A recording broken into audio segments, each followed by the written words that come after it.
သူ့ရဲ့ဖခင်နဲ့မေရီနေရောက်လို့အံ့အားသင့်သွားပြီးမျောလင့်ထားတာတဲ့ပိုကောင်းပါတယ်သူကအဲ့ဒီမော်ကိုဖလဲရလို့နာမည်ပေးပြီးသူ့ရဲ့မော်စွမ်းရည်တွေမှာတိတာထင်ရှားတဲ့တိုးတက်မှုတစ်ခုလို့အတိအမှတ်ပြုခဲ့ပါတယ်။သူ့ရဲ့အောင်မြင်မှုကြောင့်အသက်သွားတဲ့ရှီရွန်ကလက်ရှိကြောက်တုံးနဲ့အပြန်အလှန်တုံ့ပြန်ဖို့ကြိုးစားပေမဲ့ရလက်ကစိတ်ပြက်စရာကောင်းပါတယ်။သူထုတ်လုပ်တဲ့မော်စွမ်းအင်ကကြောက်တုံးနဲ့တုံ့ပြန်ဖို့အားနည်းလွန်းတာကြောင့်သူစိတ်ပြက်သွားပါတယ်။အဲ့ဒီအခက်အခဲရှိပေမဲ့မော်စွမ်းအင်ကိုထုတ်လွှတ်နိုင်ပြီ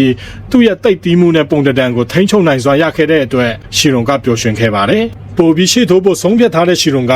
မော်စွမ်းအင်အများအပြားစုစည်းပြီးလက်စီးကြောက်တုံးစီဥတီလိုက်ပါတယ်။စွမ်းအင်တွေထိမိတဲ့အခါရုတ်တရက်ပေါက်ကွဲမှုတစ်ခုဖြစ်ပွားပြီးရှီရွန်ကမြေပြင်ပေါ်ကိုလဲကျသွားပါတယ်။မေရီနဲ့ရို့တို့ကစိုးရိမ်တဲ့ကြီးနဲ့သူ့ဘေးကိုအပြေးရောက်လာပေမဲ့ရှီရွန်ကသူ့အဆင်ပြေတယ်လို့သူတို့ကိုစိတ်ချစေခဲ့ပါတယ်။တုံလုံးနေစဲမေရီကလက်စီးကတခြားဖက်ကိုပြစ်ထက်သွားမယ်လို့ထင်ခဲ့တာဒါပေမဲ့မင်းစီကိုပြန်လာတာလို့ပြောလိုက်ပါတယ်။ရှီရွန်ကလက်စီးကစွမ်းအင်ရဲ့အရင်မြစ်စီကိုဆွဲဆောင်ခံရတာမဆန်းပါဘူးလို့ရှင်းပြခဲ့ပါတယ်။ရှီရွန်ကအတွင်းစိတ်ထဲမှာသူတခုခုအစ်စ်ကိုရှာဖွေတွေ့ရှိတော့မလို့ခံစားနေရပေမဲ့အဲ့ဒါကိုအတိအကျမဖမ်းဆုပ်နိုင်သေးပါဘူး။မော်ပညာမှာအဆုံးမရှိတဲ့အလားအလာတွေရှိတယ်လို့သူခံစားရပေမဲ့သူရဲ့နားလည်မှုကအပြည့်အဝမဟုတ်သေးပါဘူး။သူရဲ့စွမ်းရည်တွေကိုပိုပြီးမြင့်တင်ဖို့လိုအပ်တဲ့တီထွင်ဖန်တီးနိုင်စွမ်းနဲ့စိတ်ကူးညံတွေသူ့မှာမရှိဘူးဆိုတာကိုသူအတိအမှတ်ပြုလိုက်ပါတယ်။အရာအလုံးကိုပြန်တွေးကြည့်ရင်ရှီရွန်ကဖြစ်နိုင်တာကအခုချိန်ထိအရာအလုံးချောမွေ့မွေ့ဖြစ်ခဲ့တာကြောင့်ဒီကဘာမှာငါ့ကိုမော်ပညာဖန်တီးဖို့ခေါ်လာတာဆိုတဲ့အထင်မြင်ကိုငါယုံကြည်လာတာဖြစ်နိုင်တယ်လို့တွေးလိုက်ပါတယ်။အဲ့ဒီအချိန်မှာပဲရှီရွန်ရဲ့ဖခင်ကသူ့ရဲ့တငယ်ချင်းဂရက်နဲ့အတူရောက်လာခဲ့ပါတယ်။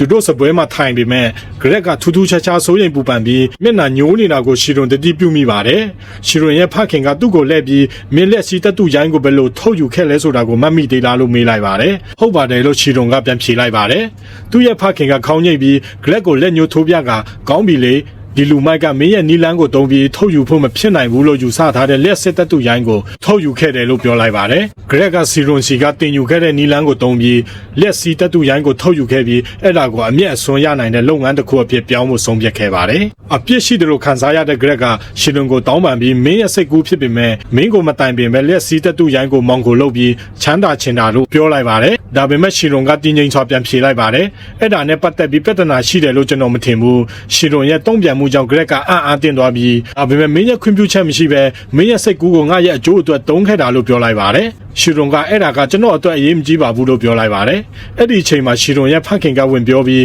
းဒါပေမဲ့အဲ့ဒါတခုထဲတော့ပြဿနာမဟုတ်ဘူးလို့ပြောလိုက်ပါတယ်သူတို့ဂရက်ရဲ့ကိုယ်တော်ကိုတွားလည်ခဲ့တုန်းကလက်စီးကြောက်တုံးတွေကထိန်းချုပ်မရပဲစွမ်းအင်အများအပြားထုတ်လွှတ်နေတာကိုတွေ့ခဲ့ရပြီးအဲ့ဒါတွေကိုတင်စီဖို့မဖြစ်နိုင်ဘူးလို့သူရှင်းပြခဲ့ပါတယ်ဂရက်ကအဲ့ဒီကြောက်တုံးတွေကစွမ်းအင်ထုတ်လုပ်ဖို့ဒါမှမဟုတ်အလင်းရောင်အတွက်မတင်တော်လို့ဒီလိုဖြစ်သွားတာအစပိုင်းမှာလူတချို့ဝယ်သွားကြပြီမဲ့မကြခင်မှာဘယ်သူမှမလို့ချင်တော့ပါဘူးအခုမင်းမြင်တဲ့အတိုင်းပဲလို့ထပ်ပြောလိုက်ပါတယ်ရှီရွန်ရဲ့ဖခင်ကစိတ်ပြက်နေပြီးနောက်ပါလို့ရမလဲမတေချာဖြစ်နေတာထင်ရှားတယ်ဂရက်ကရှီရွန်ကိုလည်းပြီးတောင်းပန်တဲ့ငါဒီကြောက်တုံးတွေကိုရောင်းနိုင်အောင်မင်းနီလန်းကိုရှာပေးနိုင်မလားကိုတောင်တော့မဝင်နိုင်တော့ပါဘူးဂရက်ကမျောလင်းချက်နဲ့ထပ်ပြောလိုက်ပါတယ်မင်းကပရမီရှင်ပဲရှီရွန်မင်းအမြဲတမ်းအဖြေတွေရှာတွေ့တယ်ရှီရွန်ခဏတိတ်ဆိတ်နေတော့ရှီရွန်ရဲ့ဖခင်ကသူ့ရဲ့တငယ်ချင်းအတွက်ဝမ်းနည်းနေပုံရပါတယ်ဂရက်ကမျောလင်းချက်မဲ့လာပြီးရှီရွန်မတုတ်ပြန်ဘူးလို့တွေးနေတော့ရှီရွန်ကကောင်းပြီလေငါအဖြေတစ်ခုရှာမယ်လို့ပြောလိုက်ပါတယ်ဂရက်အရန်ဝမ်းသာသွားပြီမဲ့ရှီရွန်ကငါမတိချာသေးဘူးဒါကြောင့်မင်းရဲ့မျောလင့်ချက်တွေကိုအရန်မထားနဲ့လို့တတိပေးခဲ့ပါတယ်ပြီးတော့ရှီရွန်ကလက်စီးကြောက်တုံးတွေရှိကပ်ပြီးဂရက်ကိုမင်းဘာလို့ဒီလိုစီထားတာလဲလို့ပြောလိုက်ပါတယ်ဂရက်ကအဲ့ဓာတွေကိုပို့ပြီးနီးကပ်ထားလိုက်ရင်ဒီလိုဖြစ်လို့ရှင်းပြလိုက်ပါတယ်သူကကြောက်တုံးတဲ့တုံးကိုနီးကပ်ရွှေ့လိုက်တဲ့အခါသူတို့ကြားမှာရုတ်တရက်စွမ်းအင်ထုတ်လို့မှုဖြစ်ပွားခဲ့ပါတယ်ရှင်လုံးကဂယုတဆိုင်ဆောင်ကြည့်ပြီးဒါကအဲ့ဒီလိုအလုပ်လုပ်တာကိုလို့တွေးလိုက်ပါတယ်ဂရက်ကလက်စီတက်တူရိုင်းတွေကိုအရေးကြိုပြီးသူဖန်တီးထားတဲ့ကြောက်တုံးတဲ့တုံးကိုထုတ်လာခဲ့ပါတယ